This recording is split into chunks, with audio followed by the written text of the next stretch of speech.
Plans for a Winter Classic, it's been real. The NHL Winter Classic officially being canceled. The Tigers, American League champions here at Comerica Park. We're in the locker room. Joaquin Benoit bottle popping, right?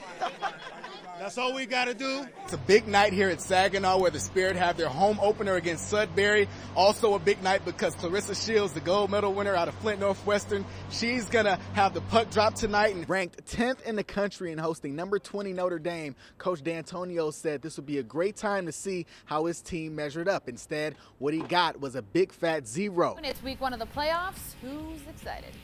I am, sort of. Just a little bit? No, I'm We had some pumped for great it. games. No, I'm excited, okay? Come on, Neil. You got to know me better than that. The last time the Cavs won a playoff game was back in 2006. Who did they beat? You guessed it, Grand Blanc. But I got a bunch of cheerleaders behind me that think Grand Blanc's going down tonight. Isn't that right? The NHL is still working its kinks out between the players and the owners, but the OHL in full effect. The Saginaw Spirit opened their season a week ago, but for the first time, they're back at home at the Dow. This young Spirit team also looking for its first win of the season against Sudbury. And it's not a bad idea to ride your Red Wing prospect, Jake Patterson, in goal, 10 saves in the first period, 30 for the game. The Spirit getting off 12 shots of their own in the first, but Joel Vanneau doing the job so far for the Wolves. That's until midway. Saginaw will finally break them. Vincent Trocheck, the Florida Panthers prospect, his third goal in as many games, and Eric Locke would add 2 as the Spirit get the shutout in their first win, 5-0. And before tonight's game, gold medalist Clarissa Shields making an appearance out at the Dow. The Flint Northwestern senior given the honor of the first puck drop of the season for the Spirit. Shields given a standing ovation by the crowd and the players, showing nothing but love and respect for the 17-year-old. Now, we all know Clarissa can fight, but as she signed autographs for fans, I asked her, would she ever give a shot at hockey? No, because you're going. I guess not. All right, now, the NHL, the league canceling the rest of its preseason games in October. That means 4 Red Wings exhibition games will be canceled, 3 of them scheduled at the Joe. Tomorrow, though, the players and owners set to begin negotiation talks once again, possibly saving the regular season. Good news and bad news for the Tigers headed into their game against the Royals. The good, they're in first place. The bad, Max Scherzer's shoulder forcing him to miss his next start and maybe the rest of the regular season. But they may not miss him much if Doug Fister puts on the show he did today. Fister with 4 runs to work with because of Prince Fielder, Delman Young, and Quentin Berry right here, all with RBI. Berry with a 2 RBI day for the second time this homestand. Dougie Fresh, not 1, not 2. You get the drift. 9 strikeouts in a row between the 4th and 7th innings, an American League record, just 1 short of the Major League record set by Tom Seaver in 1970. That's right, take a picture. Mr. Fister, though, wouldn't get the win because he gave up 3 runs, and Joaquin Benoit gave up this homer to Billy Butler in the 9th.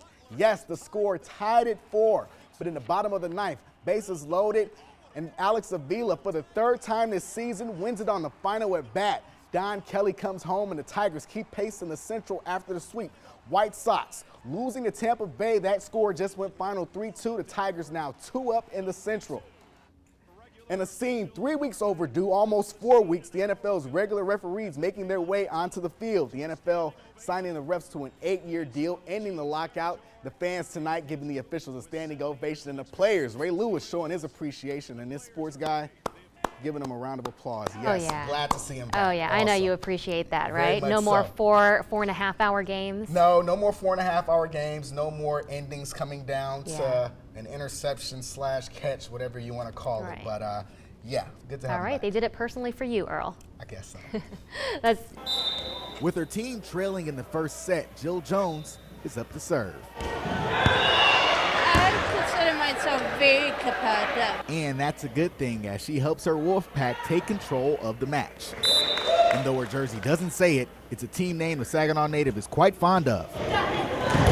Just because we play together as a team and we all participate in something, just keep us out of trouble too. Jill wears a grin despite suffering from chronic seizures and multiple learning disabilities. But her dad says it hasn't stopped her from being the competitor she is. She has a very good personality, though, a very strong heart, and Jill likes the challenge of trying to do like other people do, and she meets that challenge, as do all the kids. As her Special Olympics coach, Jim has helped Jill meet those challenges for 25 years. Nice try, Jill. I feel very proud to play with my dad. I mean, this is just an honor for me. But having Jill participate, seeing her win, seeing her compete, seeing her challenge herself and challenge other people to compete, that makes it really special as a dad to see that. Through all his years of coaching, Jim says he admires all of his athletes that have gone through disabilities. Being a part of Special Olympics allows you to admire people who meet challenges all the time. Having a daughter who does it just makes it that much closer and much more heartwarming to me. But after a big first round win, it's Jill who has the message for her teammates and any athlete playing with a disability.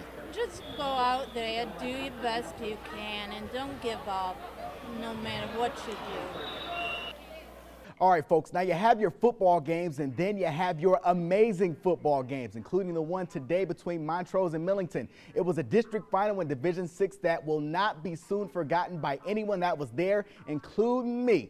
Dennis Reinhardt trying to keep his Rams motivated. They were down 21-7 at halftime, and then after the opening kickoff, it would be 28-7. Chase Maxson being chased, but he would not be caught. The kickoff return giving the Cardinals a 21-point lead in the third quarter.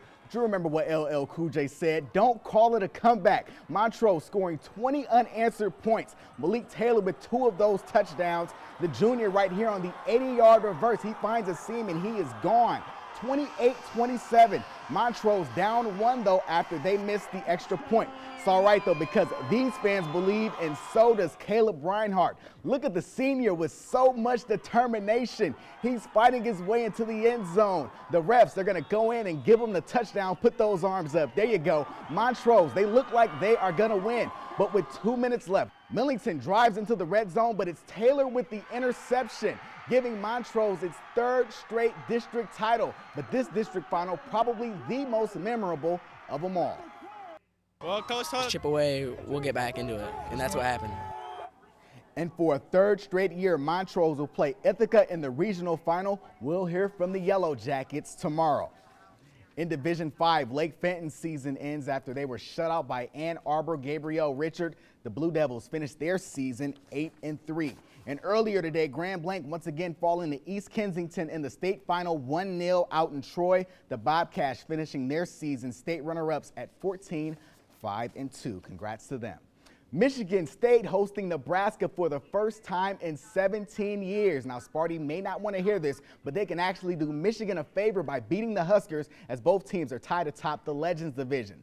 State 5-4, 2-3 in the Big Ten, but look at Andrew Maxwell trying to bring them back, going deep to Tony Lippett, Midland in the house. We haven't seen the deep ball all that much, but we're tied at 14 at the half. In the 4th quarter, State took a 10-point lead. Le'Veon Bell, 36 carries, 188 yards, 2 touchdowns, and he's at 1,000 yards for the season. Sparty looking like they're going to win, but Nebraska answered with a touchdown, a controversial pass interference call, and then another touchdown with 8 seconds left. State giving up a season-worst 473 yards. Sparty stunned in East Lansing 28-24. Michigan and Minnesota for the Little Brown Jug. Denard Robinson, you see him there in the headset. He would not play. In his place, though, Devin Gardner hands it off to Thomas Rawls. Flint Town in the end zone, 43 yards, 16 carries for the Flint Northern grad. Wolverines up 14-7 in the 3rd quarter. Gardner, 12 of 18, 234 yards in his first career start, 2 touchdowns, including that one to Jeremy Gallen. Michigan 4-1 in the Big Ten, tied with Nebraska in first place. 35-13 is the final. To the MAC now. Central Michigan now 1-4 in conference play, 3-6 overall after losing to Western Michigan 42-31. Sophomore Titus Davis, a career-high 203 yards in the losing effort. To Division II, SVSU falling to 2nd place in the GLIAC North with a loss to Northern Michigan 33-28, but Northwood, they snap a 5-game losing streak and they get back to 500 at 5-5, a 38-33 win for them at Ferris State. The season opener for the JUCO champs, Mott, opening their season against Grand Rapids. The first half, Cy McDonald Coach said earlier this week the freshman from Mount Morris would do big things this year. He hits that 3. He had 7 on the night. Another guy trying to do big things, Shaquille Smith with the disc to Coriante to Berry. He can't finish, but Chester McDonald, he can as he cleans it up. The Bears, though, having a little bit of trouble with the Raiders as Grand Rapids comes right back. Tyler Kemp from outside. He's going to shoot the 3, gets the friendly bounce, and it falls. Mott down by double digits in the first half. But here come the Bears. Malik Albert, another freshman, driving into the lane, the shot, the foul. He had 7 also. The top-ranked Bears winning their season opener 79-76. And in hockey, the Spirit win 3-2 over Belleville, and the Warriors losing to Jamestown in a shootout 4-3. All right, great. Thanks so much, Earl. We'll be right back after the break. 16-year-old Callie Carpenter says ever since she was a little girl, she had a love for horses and a need for speed. It's really adrenaline filled. The Otisville native is talking about barrel racing. It's a rodeo sport that takes her and her horse Jack on a competitive thrill ride. It's really nerve-wracking because everybody's kind of watching you. But when you come out and you have a good time on the clock, that's the best thing. I always find my dad right away. That was in 2007. That's pretty much, she just was starting out. Over the years, her dad has been her biggest supporter, watching her go through horses and life in the process. It's an expensive hobby, but, you know, she loves it, and it's good for her. It keeps her busy and keeps her out of trouble. I think it's just something you're born with. Like, seriously, yeah, it's just my thing. It's what I love to do. Not only does she love it, she's actually pretty good at it, winning numerous awards. This is my favorite. It's the first saddle I've ever won. And it's taken her and Jack around the country. This is in Perry, Georgia, where we're going this year. To the Youth World Championships, where only the best barrel racers are invited. That's pretty much what everybody wants to run is in finals. It's really loud and music's really loud. And it's an honor to even be able to go. But with the passion, skill, and her dad footing the bill, don't be surprised if her and Jack come back with another saddle. In Otisville, I'm Earl Arms, NBC 25.